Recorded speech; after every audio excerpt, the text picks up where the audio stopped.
Hola a todos.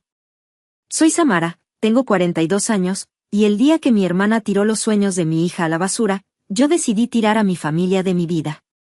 Antes de contarles cómo terminé enviando a mi propia hermana a la cárcel y dejando a mis padres con una deuda impagable en un restaurante de lujo, quiero que me digan en los comentarios desde qué parte de México o del mundo me están escuchando. ¿Alguna vez han sentido que su familia es su peor enemigo? Los leo. Ahora sí, vamos a lo que vinieron.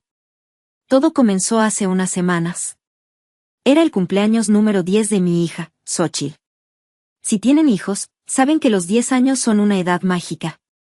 Ya no son bebés, pero todavía tienen esa inocencia, esa luz en los ojos que te hace creer que todo es posible. Xochitl no pedía juguetes caros ni celulares. Su único sueño, su obsesión desde que tenía 4 años, era el ballet. Pero mi vida no es un cuento de hadas. Soy madre soltera y diseñadora gráfica freelance. Eso significa que a veces hay dinero, y a veces, bueno, a veces cenamos quesadillas de pura tortilla. Vivimos en un departamento pequeño aquí en Puebla, pero es nuestro refugio. Para este cumpleaños, Xochitl había preparado algo especial. No teníamos dinero para unas zapatillas de punta profesionales, esas rosas satinadas que cuestan una fortuna en las tiendas del centro. Así que ella hizo algo que me rompió y me llenó el corazón al mismo tiempo. Tomó sus viejas zapatillas de práctica, esas de tela que ya estaban grisáceas de tanto uso, y pasó toda la semana arreglándolas. Todavía puedo verla sentada en la mesa de la cocina, con la lengua de fuera por la concentración, pegando una por una esas lentejuelas baratas que compramos en la mercería y cosiendo unos listones rosas que rescató de un regalo viejo. Se picó los dedos 1000 veces con la aguja. Tenía curitas en 3 dedos, pero no le importaba. Para ella, esas zapatillas eran mágicas. Eran su boleto a la Ópera de París. La fiesta iba a ser pequeña. Solo la familia. Y cuando digo familia, me refiero a mi cruz. Mis padres, Saúl y Elodia, y mi hermana mayor, Mireya. Mi hermana menor, Dalia, la única persona cuerda en esa casa, vive lejos y no pudo venir. Como siempre, llegaron tarde. Eran las 5 de la tarde. Yo ya tenía el pastel listo y unos tamales calientes. Escuché el claxon del auto de mi papá. No tocan el timbre, tocan el claxon como si yo fuera su sirvienta. Al abrir la puerta, entró el huracán Mireya. Tiene 45 años, pero se viste y actúa como si tuviera 20 y fuera dueña de una multinacional. Llevaba unas gafas de sol enormes, aunque ya estaba atardeciendo, y venía hablando a gritos por su celular. Sí, claro. No, diles que la transferencia sale mañana. Claro que sí, soy una mujer de negocios. Gritaba, mientras entraba a mi casa sin saludar. Detrás venían mis padres.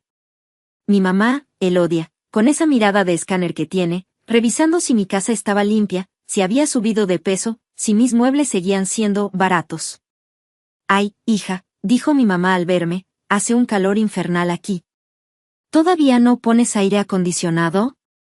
Hola mamá, hola papá. Pasen, dije, ignorando el comentario. Xochitl salió de su cuarto corriendo. Llevaba su tutú rosa, el que le cosí el año pasado, y en las manos traía su tesoro, las zapatillas decoradas. Tía Mireya. Abuelos. Gritó emocionada. Mireya colgó el teléfono y la miró de arriba abajo. No se quitó las gafas. Hola, niña. Ay, cuidado con el vestido, me costó carísimo, dijo Mireya, apartándose cuando Xochitl intentó abrazarla. Nos sentamos a la mesa. El ambiente estaba tenso, como siempre que ellos están cerca. Mi papá se quejaba de la comida, mi mamá criticaba mi trabajo, desde casa, diciendo que eso no es un trabajo real. Pero Xochitl estaba vibrando de emoción. Tía, abuelos, miren, dijo Xochitl, poniendo las zapatillas sobre la mesa, con un cuidado reverencial, como si fueran de cristal.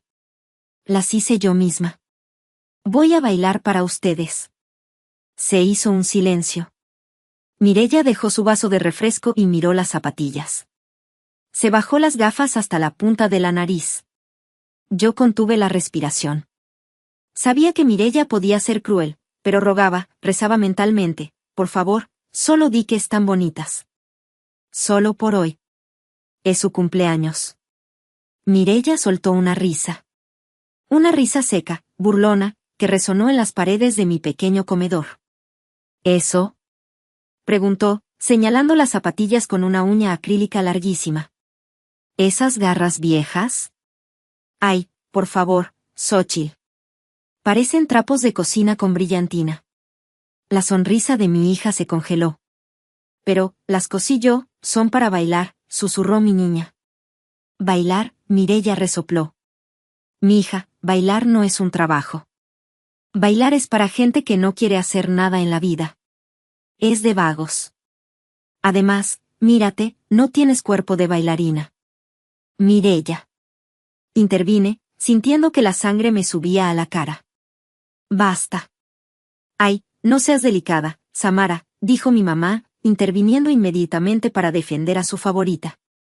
Tu hermana dice la verdad. Más vale que la niña sepa desde ahorita que eso del arte no deja dinero. Mírate tú, con tus dibujitos en la computadora, viviendo al día. Mireya, envalentonada por el apoyo de mamá, hizo lo impensable. Agarró las zapatillas. Las levantó con 2 dedos, como si estuvieran infectadas. Esto es basura, Xóchitl. Te estoy haciendo un favor para que te concentres en cosas útiles. Como los negocios. Se levantó, caminó 3 pasos hacia la cocina. La vi en cámara lenta. Quise moverme, quise gritar, pero estaba paralizada por la incredulidad. El bote de basura de la cocina estaba abierto. Acabábamos de tirar los platos desechables con restos de mole poblano, salsa roja y servilletas sucias. Mireya dejó caer las zapatillas. Plaf. Cayeron directo sobre el mole. Los listones rosas, las lentejuelas que mi hija había cocido con sus dedos lastimados, todo se hundió en la grasa roja y espesa. Inútil, dijo Mireya, sacudiéndose las manos como si se hubiera ensuciado de polvo. Nunca llegará a nada con esas tonterías. El silencio que siguió fue absoluto. Solo se escuchaba el zumbido del refrigerador. Miré a Xóchitl. No lloraba a gritos. Estaba parada ahí, en medio de la sala, con su tutú rosa, temblando. Las lágrimas le rodaban por las mejillas en silencio. Estaba rota. Mi hermana no solo había tirado unos zapatos, había tirado su esfuerzo, su ilusión, su dignidad. Y en ese momento, algo dentro de mí hizo clic. No fue un grito. No fue un ataque de histeria. Fue algo mucho más frío. Sentí como mi corazón se volvía de hielo. Caminé hacia el bote de basura. Metí las manos. No me importó mancharme de mole. Saqué las zapatillas. Chorreaban salsa. Las limpié lo mejor que pude con unas toallas de papel, mis manos temblaban, pero no de miedo, sino de una furia que nunca había sentido. Vámonos, Xóchitl, dije. Mi voz sonaba extraña, metálica. ¿A dónde vas? Preguntó mi papá, con la boca llena de tamal. Estamos celebrando. No seas dramática, Samara. Siéntate. No respondí. Agarré la mano de mi hija. Estaba helada. Samara, no seas maleducada. Gritó mi mamá. Tu hermana te está hablando. Le debes respeto.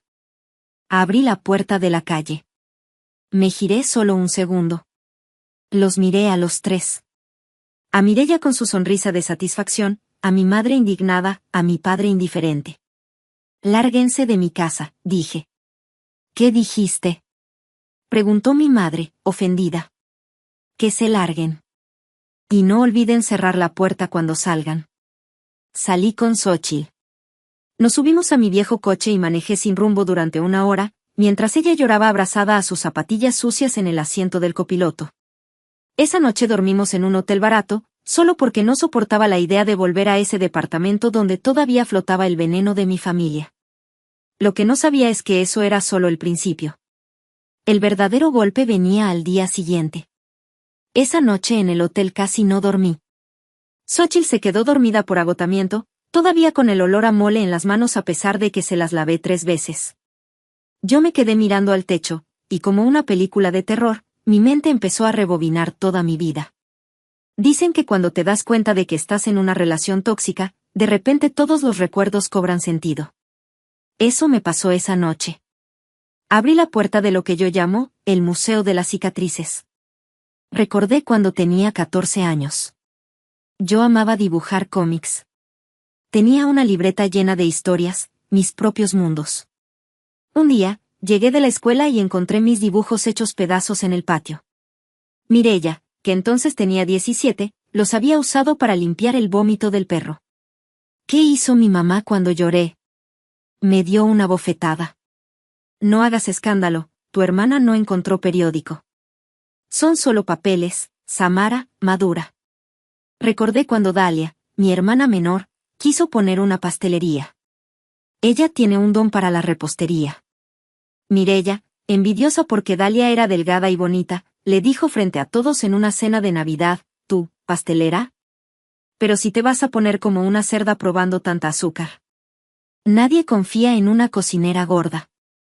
Dalia dejó de hornear por 5 años. Cayó en depresión. Y el dinero, siempre el dinero. Yo soy la de en medio. La invisible. Pero también soy la billetera de emergencia. Desde que empecé a trabajar diseñando logos y páginas web, mis padres asumieron que mi dinero era dinero de la familia. Samara, págale la luz a tu hermana, pobrecita, no tiene trabajo. Samara, tu papá necesita medicinas, que resultaban ser para comprarse cervezas. Samara, préstale tu tarjeta de crédito a Mireya para un traje sastre, lo necesita para una entrevista. Ese traje sastre nunca llegó a una entrevista. Mireya lo usó para irse de fiesta, lo quemó con un cigarro y nunca me pagó. Yo estuve pagando esa deuda 6 meses con intereses. Siempre me decían, la familia es primero. La sangre llama. Hoy por ti, mañana por mí. Pero el mañana por mí nunca llegaba. Yo era el burro de carga. Mireya era la princesa, la reina M, como le gustaba que le dijeran. Mis padres invirtieron los ahorros de su vida en 3 negocios de Mireya, una boutique que quebró porque ella se robaba la ropa, un negocio de uñas donde trató mal a las clientas, y una consultoría que nadie entendía qué hacía. Todo fracasó. Pero para mis padres, Mireya era una visionaria incomprendida. Yo era la empleadita segura. Y lo peor de todo, me di cuenta esa noche abrazada a mi hija, es que yo lo había permitido. Por 42 años, había bajado la cabeza. Había aceptado las migajas de cariño. Había pensado, si soy buena, si les doy dinero, si no doy problemas, algún día me querrán como a ella. Qué estúpida fui. Ver las zapatillas de mi hija en la basura me quitó la venda de los ojos. No atacaron mi dinero esta vez. Atacaron a mi cría. Y una leona puede aguantar hambre, pero no que toquen a sus cachorros. Amaneció. Un sol gris entraba por la ventana del hotel. Xóchitl despertó con los ojos hinchados. «Mami, ¿soy mala bailarina?», me preguntó con la voz ronca. La abracé tan fuerte que temí lastimarla. «Eres la mejor bailarina del mundo, mi amor. Y esas zapatillas, las vamos a limpiar y las vamos a guardar como un trofeo. El trofeo de que sobrevivimos a esa gente». Regresamos a casa a media mañana. El departamento estaba vacío, gracias a Dios. Pero el olor a su perfume barato seguía ahí. Empecé a limpiar frenéticamente, con cloro, como queriendo borrar su existencia de mi piso. Entonces, sonó mi teléfono. Era el tono que tenía asignado para mamá. Normalmente, contestaría al primer timbre. «¿Qué necesitas, mamá? ¿Estás bien?». Esa era la Samara de ayer. Dejé que sonara. 1, 2, 3, 4 tonos. Se fue a buzón. 1 minuto después, sonó otra vez. Y otra vez. A la 4ª llamada, sentí ese viejo reflejo condicionado, ese miedo de algo malo pasó. Me sequé las manos en el delantal. Respiré hondo. Miré las zapatillas de ballet que ahora descansaban limpias sobre la mesa. Contesté. «Bueno». «Samara». El grito de mi madre casi me perfora el tímpano. Estaba llorando. Pero no era un llanto de tristeza, era ese llanto histérico de cuando las cosas no salen como ella quiere. «Samara», contesta, «maldita sea». «¿Qué pasa?», pregunté, sin ninguna emoción. Es una tragedia. Una desgracia. Sollozó. Llama al banco. Llama al banco ahora mismo. Sentí un frío en el estómago. ¿El banco? ¿Qué tiene que ver el banco? ¿De qué hablas, mamá? Cálmate. El préstamo. Aulló. El préstamo de tu hermana Dalia. Acaban de llamar. Dijeron que fue rechazado. Rechazado, Samara. Me quedé helada. El préstamo. Lo había olvidado con todo el drama del cumpleaños. Hace 2 semanas, Dalia me había llamado emocionada. Quería poner su pastelería de nuevo, esta vez en serio. Había encontrado un local en Oaxaca, lejos de la familia, y necesitaba capital. Pero como no tenía historial crediticio, me pidió que fuera su aval. Yo acepté. Firmé los papeles digitales, puse mis escrituras, mi nómina, todo. Eran 120,000 pesos. Mucho dinero. ¿Rechazado? Repetí. Pero si yo tengo buen historial. Mis ingresos son buenos. No tiene sentido. Pues lo rechazaron. Gritó mi mamá. Pobre Dalia. Está destrozada. Me llamó llorando que se quiere morir. Tienes que hacer algo, Samara. Tú eres la que sabe de estas cosas. Llama al banco, grítales, ofréceles más garantías. Haz algo. Haz algo. La frase de mi vida. Arregla el desastre, Samara. Mi cerebro empezó a trabajar a 1000 por hora. Si el préstamo fue rechazado, Dalia no tendría su sueño. Pero algo no me cuadraba. Mi madre nunca se preocupaba tanto por Dalia. ¿Por qué estaba tan histérica? ¿Por qué llamaba a ella y no Dalia? Miré de nuevo las zapatillas en la mesa. Recordé la cara de Mireya tirándolas a la basura. Y entonces, sucedió. La transformación se completó. No, dije. Hubo un silencio al otro lado de la línea. Un silencio de tumba. ¿Qué? Preguntó mi madre, con la voz cambiada. Ya no lloraba. Ahora sonaba peligrosa. Dije que no. No voy a llamar al banco. ¿Estás loca? Siseó. Es tu hermana. Tu hermana Dalia. Si el banco dijo que no, es no. No puedo hacer magia. Y francamente, mamá, después de lo que pasó ayer en mi casa, no estoy de humor para hacerle favores a esta familia. Eres una rencorosa. Explotó. Por unos zapatos viejos vas a dejar a tu hermana en la calle. Malagradecida. Mala hija. Adiós, mamá. Colgué. El teléfono empezó a sonar de inmediato. Lo miré. Mamá. Bloquear contacto. Luego entró una llamada de papá. Bloquear contacto. Luego, por supuesto, Mireya. Dudé un segundo. Mi dedo tembló sobre la pantalla. Podía imaginar los insultos que me iba a escribir. Bloquear. La casa quedó en silencio. Xóchitl me miraba desde la puerta de su cuarto, asustada. ¿Todo bien, mami? Sí, mi amor, le sonreí, aunque por dentro estaba temblando. Todo va a estar bien. Pero no estaba bien. Mi instinto me decía que algo olía muy mal. Peor que el mole podrido en la basura. ¿Por qué mi madre estaba tan desesperada por un préstamo de Dalia, la hija que siempre ignoraban? Me senté frente a mi computadora. Tenía que averiguar la verdad. Y lo que estaba a punto de descubrir no era un simple rechazo bancario. Era un crimen. Pasaron 2 días de silencio absoluto. Bueno, silencio digital, porque en mi cabeza había una tormenta. Bloquear a mi familia fue como cortarme un brazo, dolía, sangraba, pero era necesario para que la gangrena no me matara. Me concentré en el trabajo y en Xóchitl. La inscribí en una academia de ballet real, una modesta pero con una maestra que valoraba la disciplina.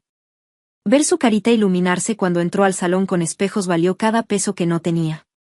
Pero la duda sobre el préstamo me carcomía. El miércoles por la tarde, recibí un correo electrónico. El remitente era Dalia. El asunto decía, en mayúsculas, nos mintieron. Sentí un hueco en el estómago. Mis manos empezaron a sudar frío mientras movía el mouse para abrir el mensaje. El correo era corto, escrito con evidente desesperación, lleno de errores de dedo. Samara, por favor contéstame.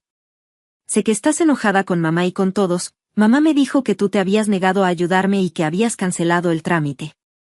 Lloré 2 días, pero hoy entré al portal del banco solo para ver por qué lo rechazaron. Samara, tienes que ver esto. Adjunto capturas. ¿Yo había cancelado el trámite? ¿Eso le dijo mi madre? Abrí el primer archivo adjunto. Era una captura de pantalla del portal de Caja Popular Finanzas, donde habíamos solicitado el crédito. Ahí estaba, en letras verdes brillantes, burlándose de mí. Estado de solicitud, aprobado. Monto desembolsado, 120,000 pesos MXN. Fecha de dispersión, 14 de octubre, lunes por la mañana. El lunes. El mismo día que mi madre me llamó llorando diciendo que lo habían rechazado. Me acerqué a la pantalla, entrecerrando los ojos, buscando el error. No puede ser, murmuré. Si está aprobado, ¿dónde está el dinero? Abrí la segunda captura. Era el detalle de la transferencia. Cuenta de destino. Banco Azteca. Beneficiario, Consulting Queen MSADCB. RFC, MGL 8005. Leí el nombre de nuevo. Consulting Queen M. Reina M. Queen M. Mireya. Sentí como si me hubieran dado un golpe en el plexo solar. Me faltó el aire. Me tuve que agarrar del escritorio para no caerme de la silla. Mireya. Mireya tenía el dinero. Pero, ¿cómo? ¿Cómo era posible?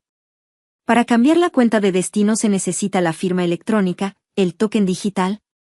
Y entonces, el recuerdo me golpeó. La semana pasada. El domingo anterior al cumpleaños. Mireya había venido a mi casa, de visita. Ay, hermanita, préstame tu compu 5 minutos, necesito mandar un currículum urgente y mi cel se murió, me había dicho con esa voz melosa que usaba cuando quería algo. Yo estaba cocinando. Le dije que sí. Mi computadora estaba desbloqueada. Mis contraseñas estaban guardadas en el navegador por flojera. Y mi token bancario estaba en el cajón del escritorio, justo al lado de donde ella se sentó. Ella no mandó un currículum. Ella entró al portal del crédito. Ella vio que ya estaba preaprobado. Ella cambió la cuenta de destino. Ella usó mis claves.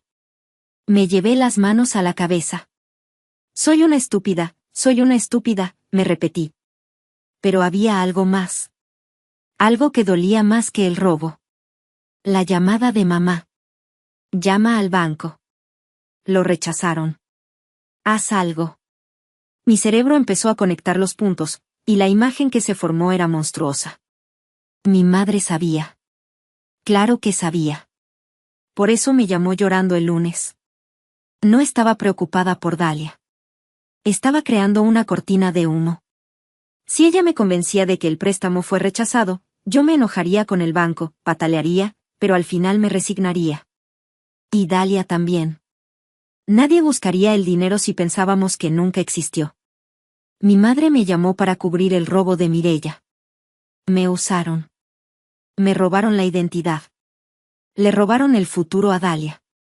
Y mi propia madre fue la cómplice, la que distrajo al guardia mientras la ladrona escapaba.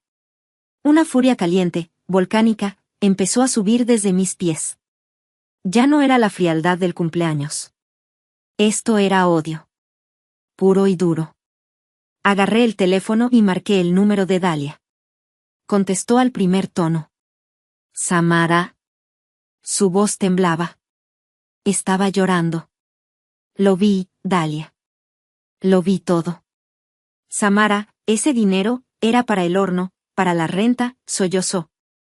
¿Cómo pudo? Es nuestra hermana. No, Dalia. No es nuestra hermana. Es una delincuente. Y mamá la ayudó. Escuché el silencio de Dalia.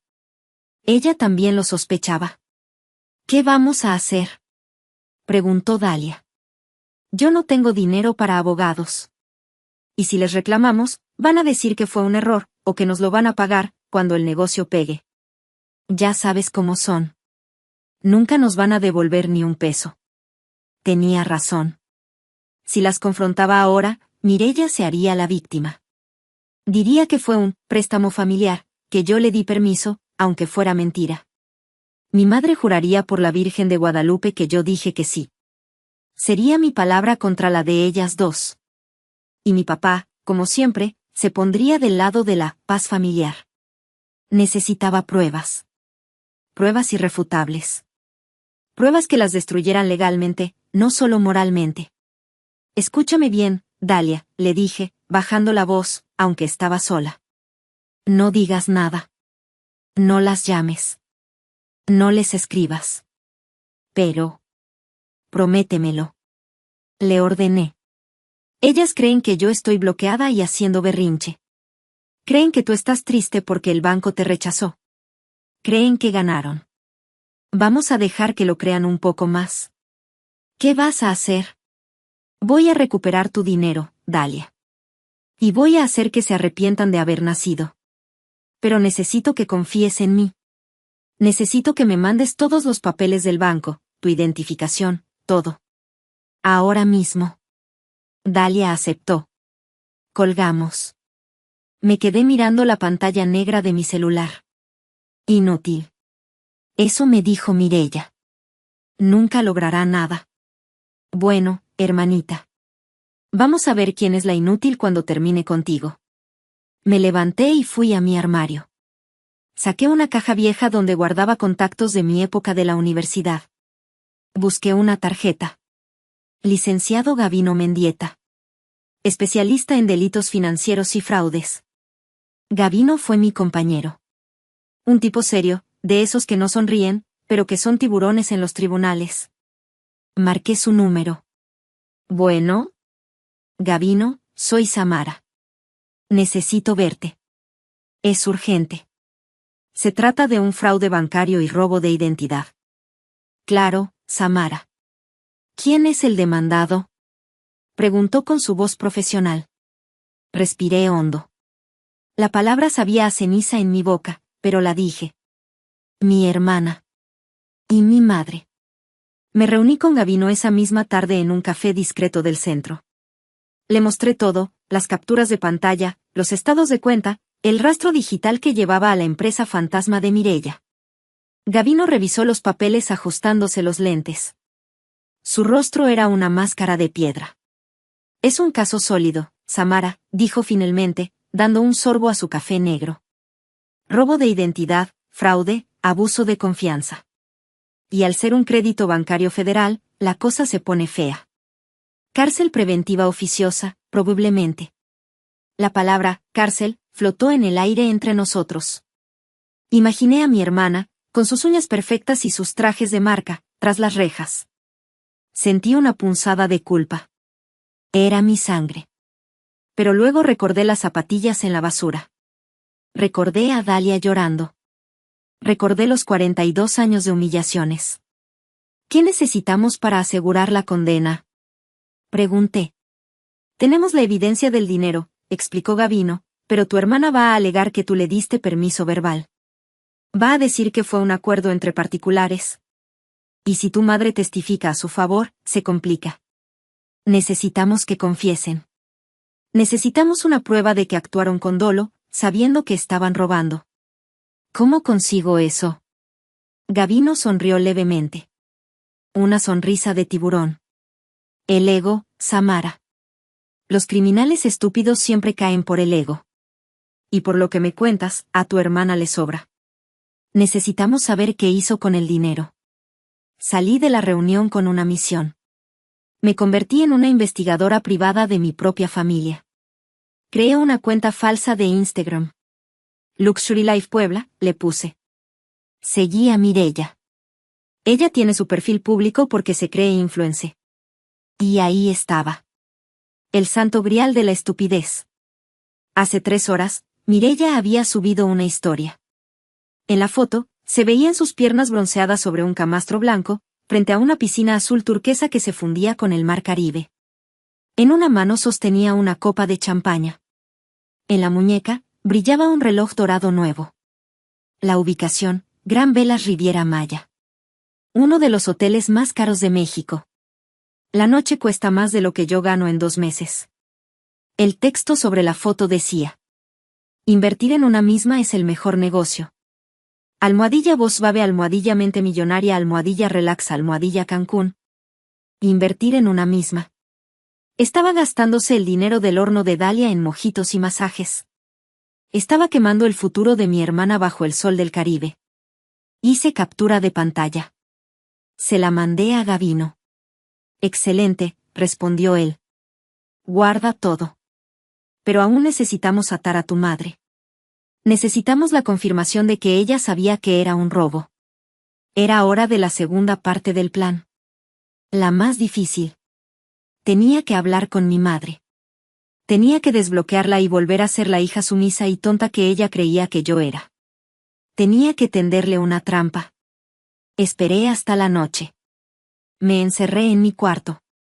Xóchitl estaba viendo la tele. Puse mi otro teléfono, uno viejo que usaba para pruebas de diseño, en modo grabación de voz sobre la cama. Desbloqueé el número de mamá en mi celular principal. Respiré hondo. Cerré los ojos. Me imaginé que era una actriz de telenovela. Tenía que sonar desesperada, patética. Marqué. Contestó al segundo tono, como si hubiera estado esperando con el teléfono en la mano. Samara. Su voz sonaba cautelosa. Mamá, dije, y dejé que mi voz se quebrara. Forcé un sollozo. Mamá, ayúdame, por favor. ¿Qué pasa, hija? Su tono cambió instantáneamente. Al oírme derrotada, ella recuperaba el poder. Eso le gustaba. ¿Ya se te pasó el berrinche? No es eso, mamá, es que me llegó una notificación del banco, mentí. O bueno, una verdad a medias. Dicen que el dinero del préstamo se movió. Que alguien lo sacó. Mamá, el dinero desapareció. Silencio al otro lado. Ay, hija, seguro es un error del sistema, dijo ella, demasiado rápido. Ya ves cómo son los bancos. No, mamá, dice que se transfirió a una empresa. Tengo miedo. Dalia me va a odiar. Voy a tener que pagar yo ese dinero. Mamá, hice una pausa dramática. Voy a ir a la policía cibernética mañana a primera hora. Voy a denunciar un hackeo. Fue como lanzar una granada. No. Gritó mi madre. El pánico en su voz era real. No, Samara. No se te ocurra ir a la policía. Pero mamá, es un robo. Son 120,000 pesos. Si no denuncio, me van a cobrar a mí. Tengo que ir. Ya hice la cita. Escúchame bien, estúpida. Perdió los estribos por completo. Se le cayó la máscara de madre preocupada. No vas a ir a ninguna policía. Vas a cancelar esa cita ahora mismo. ¿Por qué? No entiendo. Porque el dinero no se perdió. Bramó. Lo tiene tu hermana. Ahí estaba. La confesión. ¿Qué? ¿Mireya? Pregunté, fingiendo sorpresa. ¿Pero cómo? Ella lo necesitaba, Samara, dijo mi madre, ya sin ocultar nada, justificando lo injustificable. Le salió una oportunidad de negocio increíble en Cancún. Unos socios inversionistas.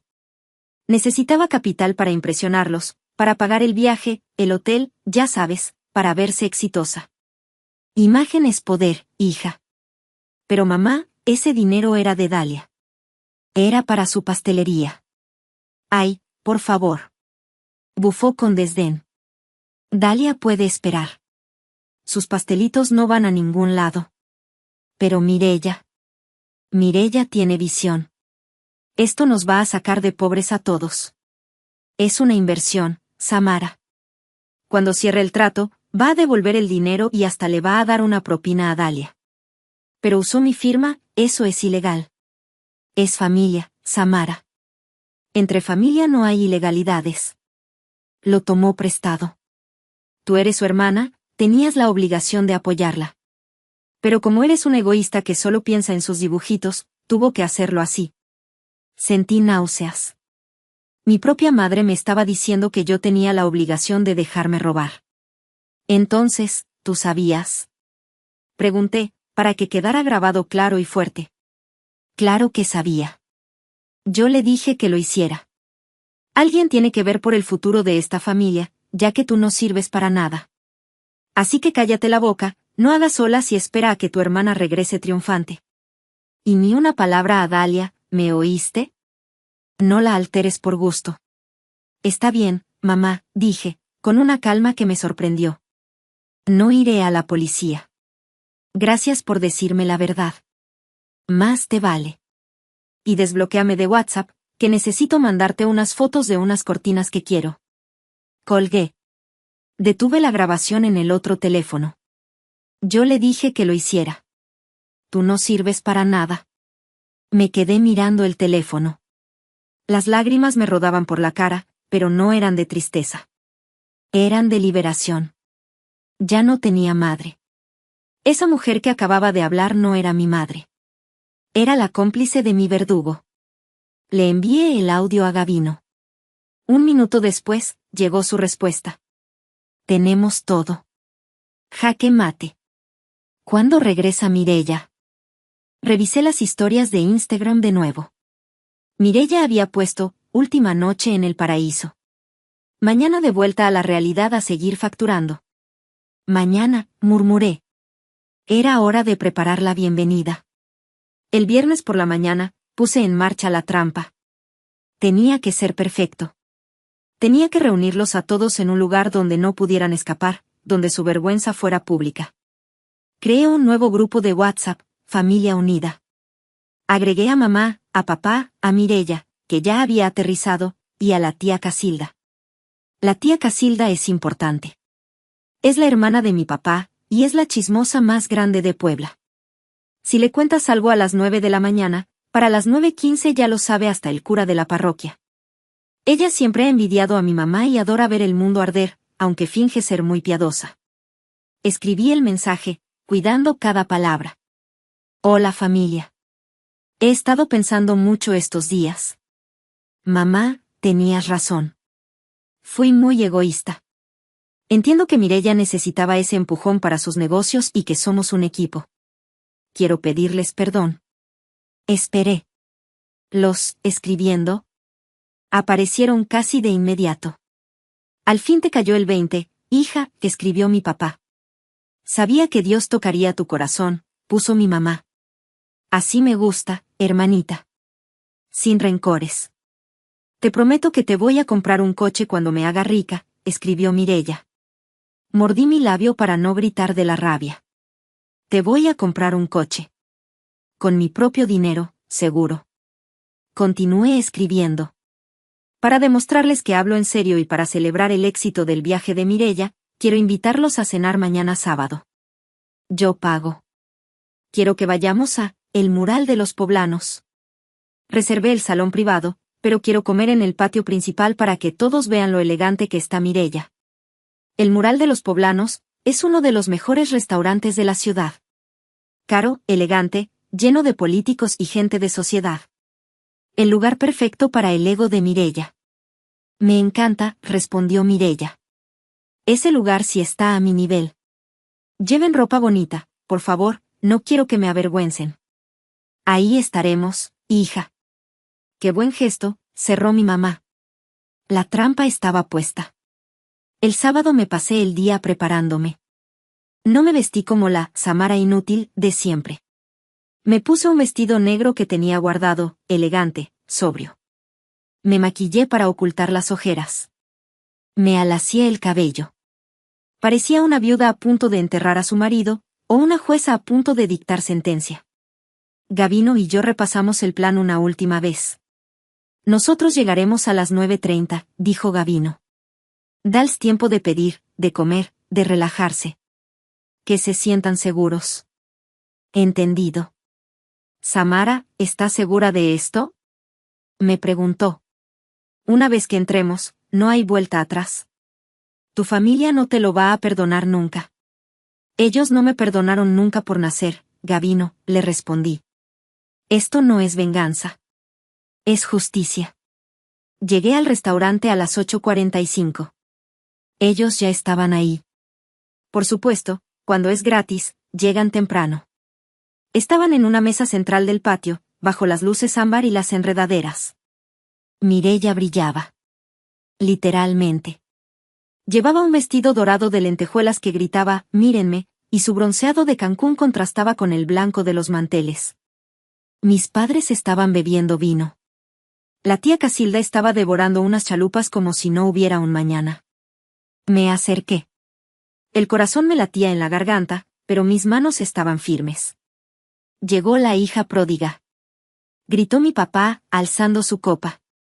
Estaba un poco borracho. Hola a todos, dije, sentándome frente a Mireya.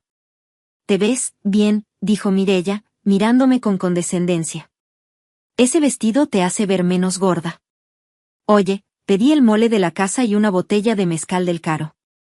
Dijiste que tú pagabas, ¿verdad? Claro. Pidan lo que quieran. Hoy es una noche de celebración.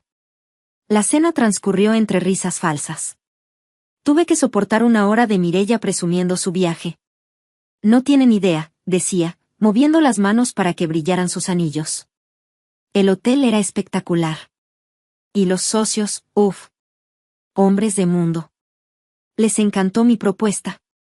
Vamos a importar telas de Dubái. Es un negocio millonario. Samara, deberías estar agradecida de que usé ese dinerito de Dalia. Lo multipliqué por 10 en mi mente. ¿Y Dalia? Pregunté suavemente. ¿Qué le vamos a decir? Ay, nada, intervino mi mamá. Le decimos que el banco se equivocó y que el dinero llegará en unos meses. Para entonces, Mireya ya tendrá para devolverlo. Ojos que no ven, corazón que no siente. Exacto, dijo la tía Casilda, con la boca llena de mole.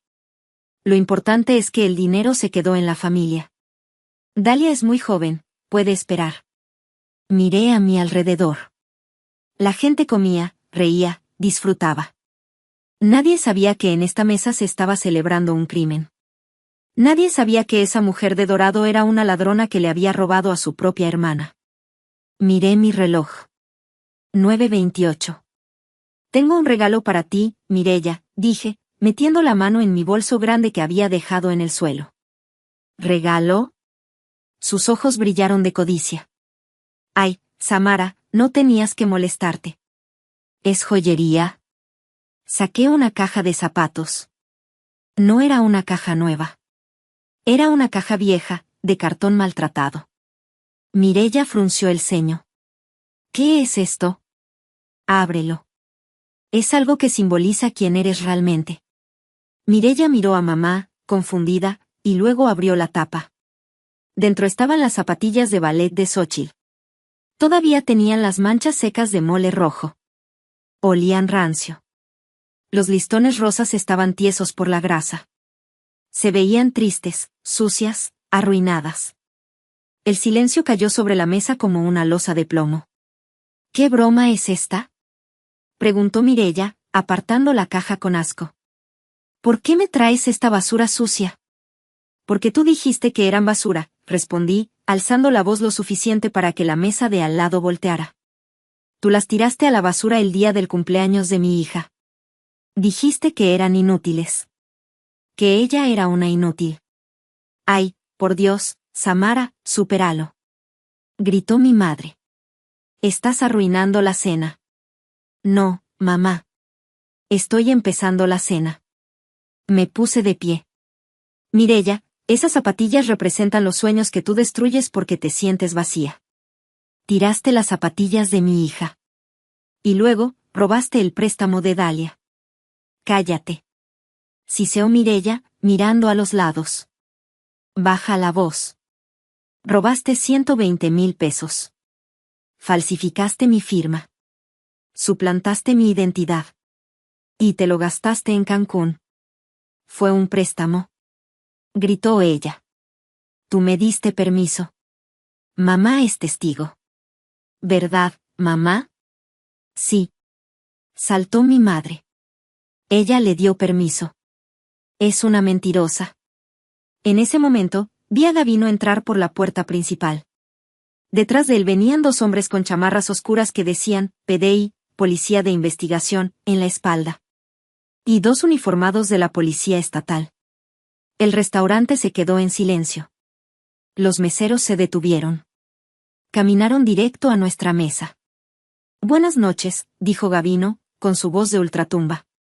¿Señora Mireya González? Mireya se puso pálida. El bronceado desapareció bajo una capa de terror blanco. Soy yo. Tenemos una orden de aprehensión en su contra por fraude genérico, robo de identidad y falsificación de documentos equiparada, dijo uno de los agentes, mostrando la placa. Tiene derecho a guardar silencio. Mireya soltó la copa de mezcal. Se hizo añicos en el suelo. No. Mamá.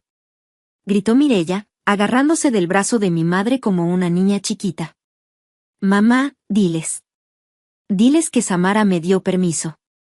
Mi madre se levantó, temblando de rabia. Oficial, esto es un error. Le gritó al policía. Es un pleito familiar. Mi hija Samara le prestó el dinero. Dile, Samara. Diles la verdad o te mato. Todos me miraron. Mireya lloraba, mi papá boqueaba como pez fuera del agua, la tía Casilda se santiguaba. Saqué mi celular. Lo conecté a una pequeña bocina Bluetooth que había traído en mi bolso. Tienen razón, dije. Vamos a escuchar la verdad. Le di play. La voz de mi madre retumbó en todo el restaurante, clara y fuerte. El dinero no se perdió. Lo tiene tu hermana. Yo le dije que lo hiciera. ¿Alguien tiene que ver por el futuro de esta familia, ya que tú no sirves para nada? Cállate la boca y no hagas olas. El color abandonó el rostro de mi madre. Se dejó caer en la silla, derrotada. Mireya miró a su alrededor. Vio las cámaras de los celulares de los otros comensales grabándola. Vio a los policías sacando las esposas. Samara, suplicó Mireya. Por favor. Soy tu hermana. No me hagas esto. Me acerqué a ella. Me incliné hasta que mi boca estuvo cerca de su oído. Tú tiraste a mi hija a la basura, Mireya. Yo solo estoy sacando la basura de mi vida. El policía la esposó. Vámonos. El escándalo fue monumental. Mireya gritaba mientras la arrastraban hacia la salida. Me lastiman. ¿Saben quién soy? Samara, te odio. Sus tacones dorados resbalaban en el piso de piedra. La gente murmuraba, algunos grababan, otros simplemente miraban con esa mezcla de horror y fascinación. Mi madre intentó correr tras ella, pero las piernas le fallaron. Se quedó agarrada a la mesa, jadeando. Mi padre, que siempre fue un cobarde, se escondió la cara entre las manos, llorando en silencio. La tía Casilda me miró con los ojos desorbitados. Eres el diablo. Me escupió. Entregaste a tu propia sangre. Dios te va a castigar. La miré con una tranquilidad que me asustó incluso a mí. Dios ya hizo justicia, tía. Y si vuelves a abrir la boca, te demando a ti también por encubrimiento. Créeme, tengo más grabaciones. Era mentira, pero funcionó. Cerró la boca de golpe. Gavino se quedó hablando con los oficiales para asegurarse de que el proceso se siguiera al pie de la letra. Yo me quedé parada frente a la mesa, viendo el desastre. Copas rotas, comida a medio terminar, las zapatillas sucias de mi hija en el centro como un monumento a la tragedia. Un mesero se acercó tímidamente. Traía la carpeta de cuero con la cuenta. Disculpe, señorita, la cuenta. Mi madre levantó la cabeza. Sus ojos eran dos pozos de odio puro. Págala, me siseó. Tú dijiste que invitabas. Págala y vete al infierno. Tomé la carpeta. La abrí. Total, 8.500 pesos. Habían pedido lo más caro. Botellas de vino, mezcal premium, cortes de carne, postres que ni siquiera habían tocado. Sonreí. Saqué una pluma de mi bolso. En el reverso del ticket escribí: cena de celebración por el negocio de Mireia. Que pague la empresaria exitosa. Dejé el ticket sobre la mesa, frente a mi padre. Yo invité a cenar para celebrar el éxito de Mireia, dije en voz alta. Pero como Mireia se tuvo que ir un poco, apresurada, supongo que sus socios capitalistas, o sea ustedes, podrán cubrirlo. No tenemos dinero. Gritó mi madre. Mireia tiene las tarjetas. Pues entonces laven los platos. O vendan los aretes de oro que traes puestos, mamá. Esos que compraste con el dinero que me pediste, para medicinas, el año pasado. Me di la vuelta. Samara. No puedes dejarnos aquí. El grito de mi madre resonó a mis espaldas. Si cruzas esa puerta, no tienes madre. Olvídate de nosotros. Me detuve en el umbral del restaurante. El aire de la noche poblana me golpeó la cara, fresco, limpio. No volteé. No valía la pena. Esa es la mejor oferta que me has hecho en la vida, murmuré para mí misma. Y salí. Caminé hacia mi coche donde Xóchitl me estaba esperando. Había dejado a una vecina de confianza cuidándola en el auto a unos metros. No quería que viera el arresto, pero quería que supiera que mamá había salido victoriosa. Me subí al auto. Mis manos empezaron a temblar. La adrenalina estaba bajando y ahora venía el choque emocional. Había metido a mi hermana a la cárcel. Había repudiado a mis padres. Estaba huérfana por elección. Pero entonces, Xóchitl me miró desde el asiento de atrás. «Mami, ¿ya acabó la cena?» «Sí, mi amor. Ya acabó. Ya acabó todo lo malo». «¿Y las zapatillas?» preguntó. «¿Se las diste a la tía?» «Sí. Se las devolví». Arranqué el coche. Los días siguientes fueron un torbellino. Mireia no salió bajo fianza porque el delito se consideró grave y había riesgo de fuga, gracias a su post de «Mente Millonaria», en Cancún y a que no tenía domicilio fijo a su nombre. Se declaró culpable para reducir la sentencia. Le dieron 3 años, pero tendrá que pagar cada centavo robado a Dalia más intereses y daños. Mis padres tuvieron que vender su coche para pagar al abogado de Mireia y la cuenta del restaurante. Sí, tuvieron un escándalo horrible con el gerente esa noche. Intentaron ir a mi casa, pero yo ya me había mudado. Al día siguiente del arresto, empaqué mis cosas y las de Xóchitl. Nos fuimos a Oaxaca, cerca de Dalia. Con mis ahorros, los que escondí de mi familia todos estos años, y un préstamo personal que pedí, y que sí pagué, ayudé a Dalia a recuperar lo perdido. Hoy, Dulces Sueños, su pastelería, es una realidad. Huele a vainilla y a canela, no a traición. ¿Y Xóchitl? Xóchitl tiene zapatillas nuevas. No son de marca cara, pero son suyas. Baila en una academia pequeña en Oaxaca donde la maestra dice que tiene alma. A veces, cuando la veo bailar, pienso en Mireia en su celda. Pienso en mi madre amargada en su casa vacía. Y me doy cuenta de algo, ellas me llamaban inútil. Decían que yo no servía para nada. Pero fui yo quien salvó a Dalia. Fui yo quien protegió a Xóchitl. Fui yo quien rompió la cadena de abuso que llevaba generaciones en nuestra familia. Si ser inútil significa no servir para sus propósitos egoístas, entonces soy orgullosamente inútil. Gracias por escuchar mi historia.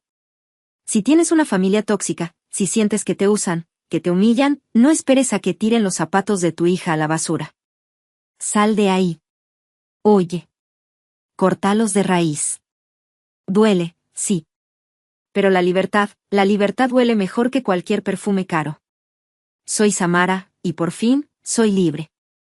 Mucha gente cree que cuando el villano es derrotado, la película termina, aparecen los créditos y todos viven felices para siempre. Pero la vida real no es una película de Disney. La vida real tiene resaca. Y la resaca emocional de haber enviado a mi hermana a la cárcel y haber humillado a mis padres en público fue, sin duda, la prueba más dura de mi existencia. Les conté que me fui del restaurante, que sentí el aire fresco y la libertad. Pero no les conté lo que pasó en las horas, los días y las semanas siguientes. porque el silencio de esa noche fue solo la calma antes de una tormenta mucho más sucia. Esa noche, al llegar a mi nuevo departamento, un lugar temporal que había rentado en secreto, acosté a Xóchitl. Ella se durmió abrazando sus zapatillas sucias, esas que había rescatado de la basura y luego de la mesa del restaurante. Yo me senté en el suelo, recargada contra la puerta, temblando. Mi teléfono no dejó de sonar ni un segundo. No eran solo mis padres. Era todo el clan. Primos que no veía hace años, tíos segundos, la madrina de bautizo de Mireia. La tía Casilda había hecho bien su trabajo de propagar el veneno. Los mensajes eran una lluvia de odio. ¿Cómo pudiste? Es tu sangre. Mireia cometió un error, pero tú cometiste un pecado. Tu madre está internada por una crisis nerviosa por tu culpa. Ese último mensaje casi me rompe. Tu madre está internada. Mi instinto de hija, ese instinto condicionado por décadas de culpa, quiso salir corriendo al hospital. Quise llamar, preguntar, pedir perdón. Pero entonces miré mis manos. Todavía me temblaban por la adrenalina de la confrontación. Y recordé la voz de mi madre en la grabación: cállate la boca y no hagas olas. Recordé que su crisis nerviosa no era por dolor, era por pérdida de control. Era una táctica. Si iba al hospital, me harían sentir como el monstruo, me obligarían a retirar los cargos para no matar a mi madre de un disgusto. Apagué el teléfono. Esa noche, decidí que la Samara que corría a arreglarlo todo había muerto en ese restaurante. A la mañana siguiente, domingo, el timbre de mi departamento sonó furiosamente. Me helé. Nadie sabía dónde vivía. Nadie, excepto Dalia. Y Dalia jamás me traicionaría. Me acerqué a la mirilla con el corazón en la garganta. No eran mis padres. Era mi exmarido. El padre de Xóchitl. Un hombre que nos abandonó cuando ella tenía 2 meses de nacida y que aparecía una vez al año, si acaso. Abrí la puerta con la cadena puesta. ¿Qué haces aquí, Rogelio? Pregunté. Tu papá me llamó, dijo él, con esa arrogancia de hombre que se cree dueño de la verdad. Dice que te volviste loca. Que metiste al bote a tu hermana y que tienes secuestrada a mi hija. Tu hija está bien. Y lo de mi hermana no es asunto tuyo. Claro que es mi asunto. Si estás inestable mentalmente, Samara, voy a tener que pelear la custodia. Tus papás dicen que estás paranoica, que te inventaste un fraude. No voy a dejar a Xóchitl con una loca. Ahí estaba. La jugada maestra de mi madre. Sabía que su presión emocional ya no funcionaba, así que atacó donde más me dolía, la maternidad. Habían llamado a este hombre, que nunca le importó su hija, para amenazarme con quitármela. Sentí una mezcla de miedo y asco. Pero también sentí una claridad absoluta. Rogelio, dije, quitando la cadena y abriendo la puerta para encararlo. Tú debes 3 años de pensión alimenticia. Tengo los recibos, las demandas que nunca contestaste y los mensajes donde dices que no tienes dinero mientras te vas de fiesta. Si intentas pelear la custodia, mi abogado, el mismo que metió a Mireia a la cárcel por fraude federal, se va a encargar de que tú seas el compañero de celda de mi hermana. ¿Quieres probarme? Rogelio dio un paso atrás. Vio algo en mis ojos que no había visto antes. Ya no era la exesposa sumisa que le rogaba por dinero para pañales. Era una mujer que acababa de destruir a su propia familia para proteger a su cría. Estás loca, murmuró, y se fue casi corriendo. Cerré la puerta y me dejé caer al suelo. Lloré. Lloré porque me di cuenta de hasta dónde eran capaces de llegar. Mis padres preferían ver a su nieta con un padre ausente y moroso, antes que verla conmigo, solo para castigarme. Preferían destruir la vida de Xóchitl con tal de ganar la guerra. El lunes, la batalla legal comenzó de verdad. Gabino me citó en la fiscalía. Mireia había pasado el fin de semana en los separos. Cuando la vi entrar a la sala de audiencias, casi no la reconocí. Sin maquillaje, con el cabello sucio, con el uniforme gris de los detenidos. Se veía pequeña. Vieja. Cuando me vio, se lanzó contra el cristal que nos separaba. «Sácame de aquí», gritó, con la voz rota. «Samara, por favor. Huele horrible, hace frío. Te lo pago, te juro que te lo pago. Mi madre estaba en la sala, sentada atrás. No estaba en el hospital, por supuesto. Se veía perfectamente sana, aunque fingía llorar en un pañuelo de encaje. Dile al juez que retiras los cargos, me susurró el abogado de oficio de Mireia. Si otorga el perdón, ella sale hoy mismo y se compromete a pagar en plazos. Era tentador. Verla así, destruida, me dolía. Una parte de mí quería decir, ya basta, ya aprendió la lección. Pero Gavino me tocó el brazo. Si retiras los cargos ahora, me dijo en voz baja, ella va a salir y va a decir que todo fue un malentendido. Que tú exageraste. En un mes, volverá a ser la reina M, y tú serás la loca que la encerró por error. Y el dinero de Dalia, nunca lo verás. Los pagos a plazo se dejan de pagar en cuanto se enfría el miedo. Miré a Mireia. En sus ojos había miedo, sí, pero no había arrepentimiento. Había rabia. Si la soltaba ahora, se vengaría. Miré a mi madre. Me miraba con odio, esperando que me doblara. No, dije fuerte y claro. No hay perdón. Quiero el proceso completo. Quiero la restitución total inmediata o el embargo de bienes. Y quiero los antecedentes penales. Mireia aulló cuando se la llevaron. Mi madre me gritó, maldita, antes de que el juez la mandara callar. Salí de ahí temblando, pero de pie. Esa semana fue un infierno de trámites, embargos y peritajes. Descubrimos que Mireia no solo había robado el préstamo de Dalia. Había sacado tarjetas de crédito a nombre de mi papá, que él no sabía, o fingía no saber, debía dinero a 3 bancos y tenía 2 demandas civiles por estafas en sus negocios anteriores. Mi hermana no era una mujer de negocios. Era una estafadora patológica. Y mis padres habían financiado y encubierto esa fantasía durante décadas, sacrificándonos a Dalia y a mí. La sentencia llegó rápido porque la evidencia era abrumadora y Mireia, acorralada, aceptó un procedimiento abreviado. 3 años de prisión, que se conmutaron por libertad condicional, pero con una condición innegociable, tenía que pagar los 120,000 pesos de Dalia más intereses en un plazo de 30 días, o iría a la cárcel de verdad. Para pagar, tuvieron que vender todo. Y cuando digo todo, es todo. Mis padres vendieron su camioneta.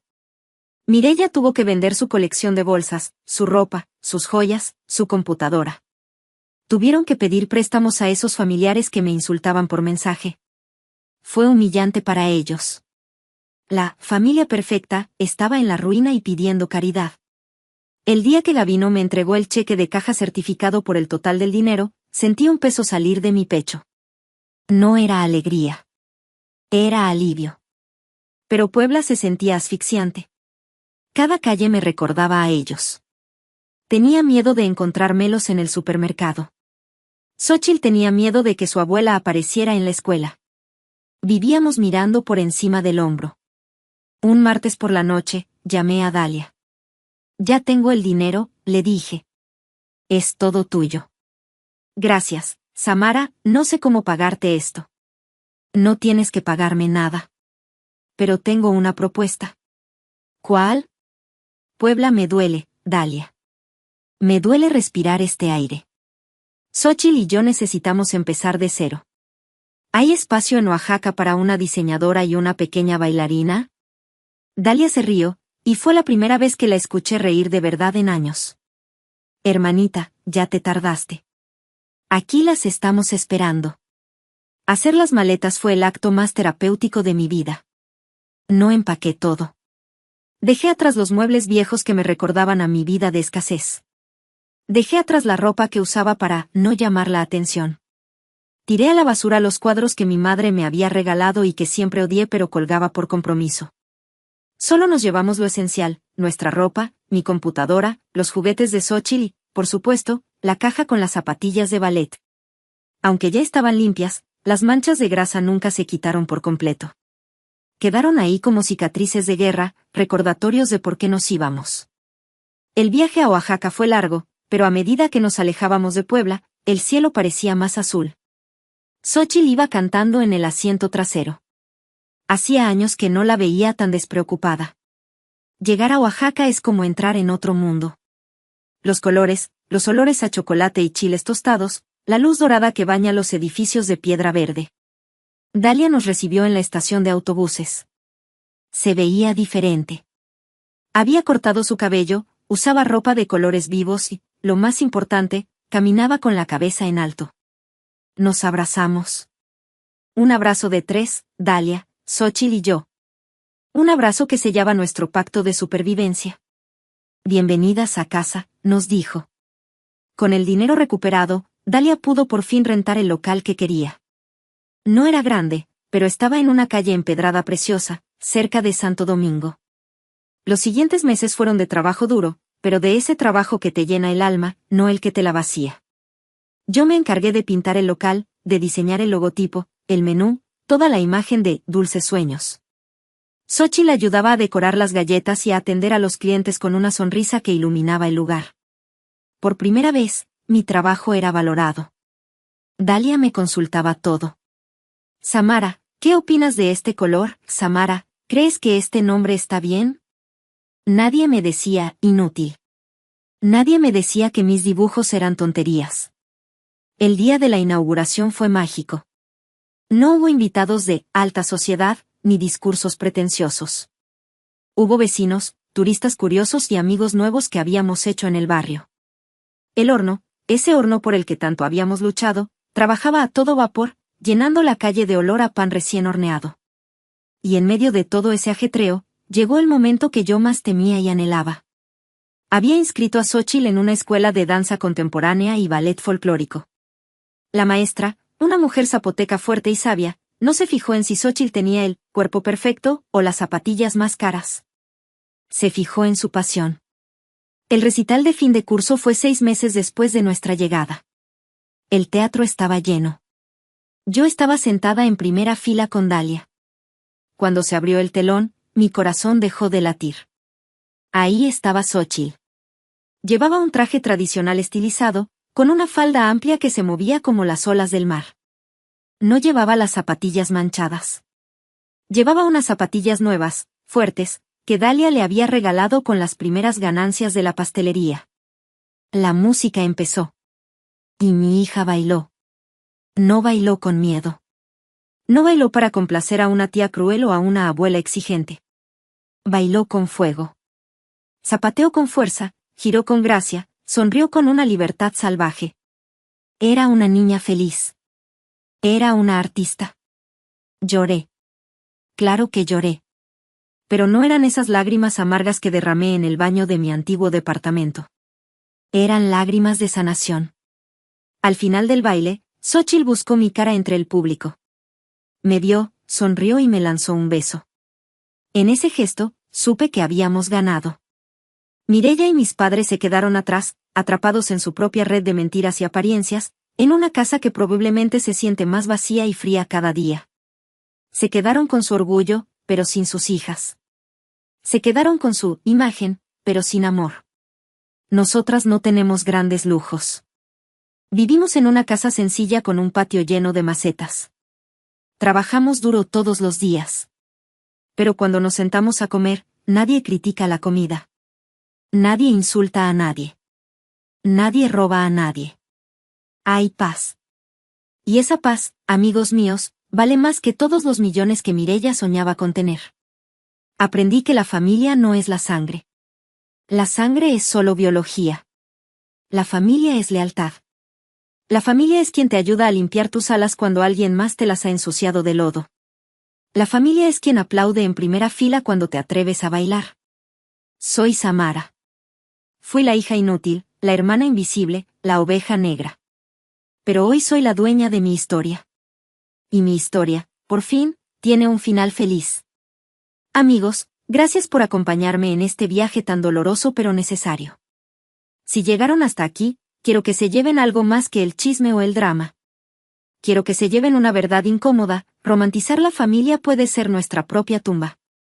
Nos han enseñado que a la madre y al padre se les perdona todo, que a los hermanos se les apoya incondicionalmente. Pero el abuso es abuso, venga de un extraño o venga de quien te dio la vida. Permitir que te roben, que te humillen o que destruyan la autoestima de tus hijos en nombre de la unión familiar no es nobleza, es complicidad. Yo tardé 42 años en entender que poner límites no te hace mala persona, te hace una persona sana. Cortar lazos con quien te lastima es un acto de amor propio supremo. No eres un cajero automático, no eres el saco de boxeo emocional de nadie. Y sobre todo, nadie tiene derecho a tocar los sueños de tus hijos. Ahora quiero escucharlos a ustedes. ¿Alguna vez han tenido que tomar la decisión difícil de alejarse de un familiar tóxico? ¿Creen que hice bien en denunciar a mi propia hermana, o piensan que la ropa sucia se lava en casa? Déjenme su opinión en los comentarios. O si esta historia resonó contigo y te dio fuerza, simplemente escribe la palabra libertad o wood. Eso me hará saber que no estoy sola y que valió la pena alzar la voz. Nos vemos en la próxima historia.